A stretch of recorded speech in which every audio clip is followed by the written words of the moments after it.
Hi friends, इस video में हम एथर और ओला का जो अप्रैल मंथ का जो 15 डेज का जो वॉल्यूम का डेटा आया है उस डेटा के ऊपर डिस्कशन करेंगे और लास्ट में देखेंगे क्यों एथर ओला से बहुत आगे निकल गया है। तो ये डिस्कशन होगा। तो चलिए वीडियो को स्टार्ट करते हैं। पहले हम एथर एनर्जी का डेटा देखेंगे। तो एथर एनर्जी एफ आई ने 2025 में अप्रैल मंथ में पूरे अप्रैल मंथ में इन लोगों ने 13,332 यूनिट्स इन लोगों ने स्कूटी वगैरह सेल किया था। अगर आप इसका पर डे का एवरेज देखेंगे तो पर डे 442 यूनिट्स इन लोगों ने पर डे सेल किया था। और अभी जो 15 डेज गया है तो इस साल का यानी 2026 का 15 डेज में इन लोगों ने 13,580 लगभग, तो ऑलमोस्ट जो 30 डेज में किया था वो अभी 15 डेज में कर दिया है। और अगर आप एवरेज देखेंगे तो 905 है। तो आप देखेंगे इसका वॉल्यूम ग्रोथ का नंबर 100% से ऊपर चल रहा है एथर एनर्जी का। तो ये बात आप देख सकते हैं। उसके साथ अगर आप ओला का देखेंगे इस नंबर इसी तरह से कंपेयर करेंगे तो 2025 में पूरे अप्रैल मंथ में ओला ने ऑलमोस्ट 19,823 यूनिट्स सेल किए थे। और अभी 15 डेज ऑफ अप्रैल 2026 ने इन लोगों ने 5,863 यूनिट सेल किया है। तो आप देखेंगे ऑलमोस्ट 40-50% का वॉल्यूम डिग्रोथ हुआ है ओला में और 100% के ऊपर वॉल्यूम ग्रोथ हुआ है आपका एथर ने। ये सिर्फ 15 डेज का डेटा है। अगर आप मार्च का डेटा देखेंगे तो मार्च में ऑलमोस्ट 60% का डिग्रोथ था ओला में और 128% का ग्रोथ था एथर में। तो अगर आप उसके आगे फरवरी मंथ में देखेंगे उसमें भी ओला का डिग्रोथ था और एथर ने 71% का वॉल्यूम ग्रोथ किया था। तो आप देखेंगे मंथ ऑन मंथ बेसिस में कॉन्टिन्यूसली एथर ने ओला को बीट कर रहा है। लेकिन फिर भी आप देखेंगे मार्केट में ओला के साथ एथर का कंपेयर हो रहा है, लेकिन मेरे हिसाब से ओला के साथ एथर का कोई कंपैरिजन अभी नहीं है। अगर एथर के साथ कोई आपका टू व्हीलर कंपनी का कोई कंपैरिजन होगा तो वो होगा आपका टीवीएस मोटर के साथ। अगर आप टीवीएस मोटर्स का इलेक्ट्रिक व्हीकल का सेगमेंट देखेंगे वो अभी नंबर 1 सिचुएशन में है, नंबर 1 पोजीशन में है और उसका भी ग्रोथ बहुत तगड़ा है। लेकिन लास्ट 2-3 मंथ में अगर लास्ट 2-3 मंथ का अगर आप वॉल्यूम का नंबर ट्रैक करेंगे तो देखेंगे लास्ट 2-3 मंथ में जो एथर है वो आपका टीवीएस को भी पीछे छोड़ रहा है।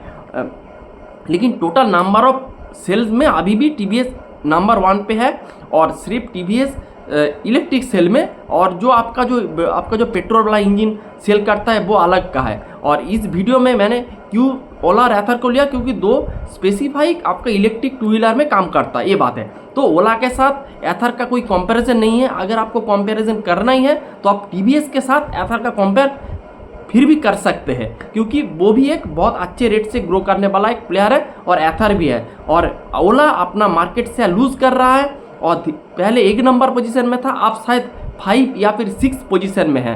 तो ये बात है। उसके साथ एथर आप देखेंगे जियोग्राफिकल एक्सपेंशन कर रहा है।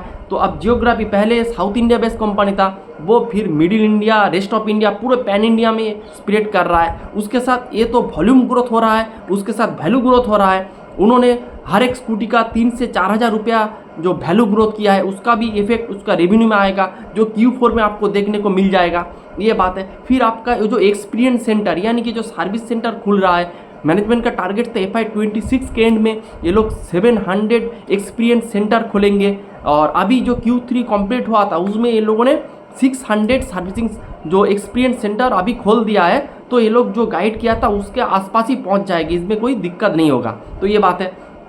फिर अगर आप देखेंगे उसका जो सॉफ्टवेयर का जो सेगमेंट है उसके लिए वो लोग अलग से चार्ज करते हैं, तो वो डायरेक्ट आपका पैड में आ जाते हैं। तो ये बात है। उसके साथ जो मेन रीज़न है, जो मेन पॉइंट है कि एक एथर एक लॉस मेकिंग कंपनी था, लेकिन वो धीरे धीरे अपना लॉस को नैरो डाउन करके आपका एबिटा पॉजिटिव की तरफ जा रहा है। अगर आप देखेंगे क्वार्टर ऑन क्वार्टर बेसिस में एथर का लॉस नैरो डाउन हो रहा है। अगले 1-2 क्वार्टर के अंदर उसको एबिटा पॉजिटिव हो जाना चाहिए। फिर अगले 1-2 यानी कि FY27 में ये पैट पॉजिटिव हो सकता है। फिर आप देखेंगे मार्केट शेयर, अगर आप देखेंगे ओवरऑल मार्केट शेयर भी गेन कर रहा है। फिर आपका जो साउथ इंडिया में मार्केट शेयर गेन कर रहा है, मिडिल इंडिया में मार्केट शेयर गेन कर रहा है, रेस्ट ऑफ इंडिया में मार्केट शेयर गेन कर रहा है। तो हर एक सेगमेंट में या मार्केट शेयर गेन कर रहा है। उसके साथ एथर का और एक प्लस पॉइंट मैं बताता हूँ कि एथर एक प्रीमियम सेगमेंट में प्ले करता है। अगर आपका प्रीमियम सेगमेंट में रहेगा तो आपका जो मार्जिन अच्छा होता है, तो ये बात है। उसके साथ ये लोग अपना मास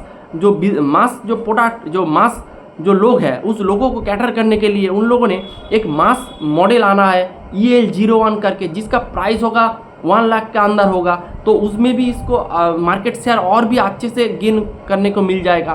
तो ये सब बात है। इसीलिए आप देखेंगे पूरे इलेक्ट्रिक, पूरे टू व्हीलर ऑटो सेगमेंट में अगर आपको एक स्टॉक रखना है तो आपको एथर एनर्जी के ऊपर देखना चाहिए। तो ये बात है। मैंने ऑलमोस्ट 4, 5, 6, 7 वीडियो ऑलरेडी बना दिया है एथर के ऊपर। मैं एथर के ऊपर बहुत ही बुलिश हूँ, लेकिन ये कोई रिकमेंडेशन नहीं है, ये मेरा पॉइंट ऑफ व्यू है। इस पॉइंट ऑफ व्यू के ऊपर मैं बात कर रहा हूँ। और अगर आप ओला का बात करेंगे, ओला अभी देखेंगे आप ये मार्केट शेयर लूज कर रहा है, उसके साथ वॉल्यूम डिग्रो हो रहा है। आप देखेंगे प्राइस कट भी लेना पड़ेगा अगर उसके साथ उसका नहीं जमेगा तो ये बात चल रहा है। जब देखेंगे ओला का भी वॉल्यूम ग्रो हो रहा है, मार्केट शेयर गेन कर रहा है, तब ओला में भी हम देखेंगे। ऐसे ही 20 का 150-200 रुपीज़ का स्टॉक था, गिर के आ गया 20 में, फिर 20 के बढ़ के 40 हो गए। तो आप चार्ट देख के चढ़ना शुरू कर देंगे, बहुत दिक्कत हो जाएगा। तो यही बात है, अगर आपको चाटना ही है तो बिजनेस को चाटो, नॉट द चार्ट्स जो 20 से 40 हो गया। तो यही मोटा मोटा आज की डिस्कशन था। जब ओला बेटर करेंगे तब ओला को देखेंगे। अब एथर बेटर कर रहा है तो एथर को देखना है। तो यही था आज का वीडियो का main discussion. Hope you like the video. Thanks for watching and please don't take it a buy sell call recommendation. Thanks for watching the video.